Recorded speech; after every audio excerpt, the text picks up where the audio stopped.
My 26F sister 41F hasn't always had the best relationship due to our large age gap. My mom used to make her babysit me 2 days a week, and she claims that because of that she harbors resentment towards me and can therefore not see me the same way she sees my other sibling. My sister worked as a teacher and she moved out when she got married to save money being wasted on rent and to save for a down payment on a flat she and her current husband were interested in buying. My sister was always interested in having a big and glamorous wedding. She's been planning her big day since before I was even born. When my sister announced that she was having a child-free wedding when I was 13 years old, I assumed that I would be able to attend. Since I wasn't a small child, I wouldn't easily be upset or aggravated and end up ruining the ceremony. This led to me being so shocked when she told me that I couldn't attend the wedding since it would upset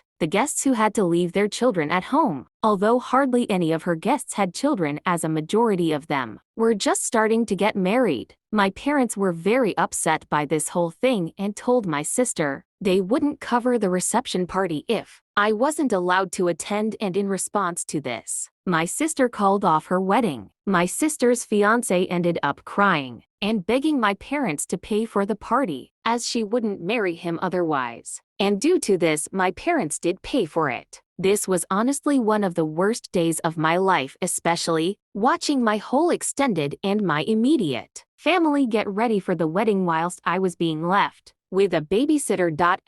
Skip forward 13 years, and I am now the bride, and I decided that I want a child-free wedding just like my sister. All of my guests were fine with this, as I'm not having a long or big wedding since I just want an intimate. My brother's daughter is 12, so I allowed her to attend because she is not a baby, but my sister's children are 1 and 12, so I told her that she can only bring her older daughter since I do not want a baby at my wedding. My sister blew up at this and called me several things and ended up calling my in-laws and telling them that I'm an asshole and that my fiancé shouldn't marry me when she was severely drunk. She did end up apologizing for this, but I told her that I hadn't changed my stance and that since the wedding isn't long, it would be fine to leave the baby with the grandparents for not even a full day. My niece was incredibly excited to be a part of my wedding, but my sister has pulled her out as a favor to me, as I want a child-free wedding, but she's also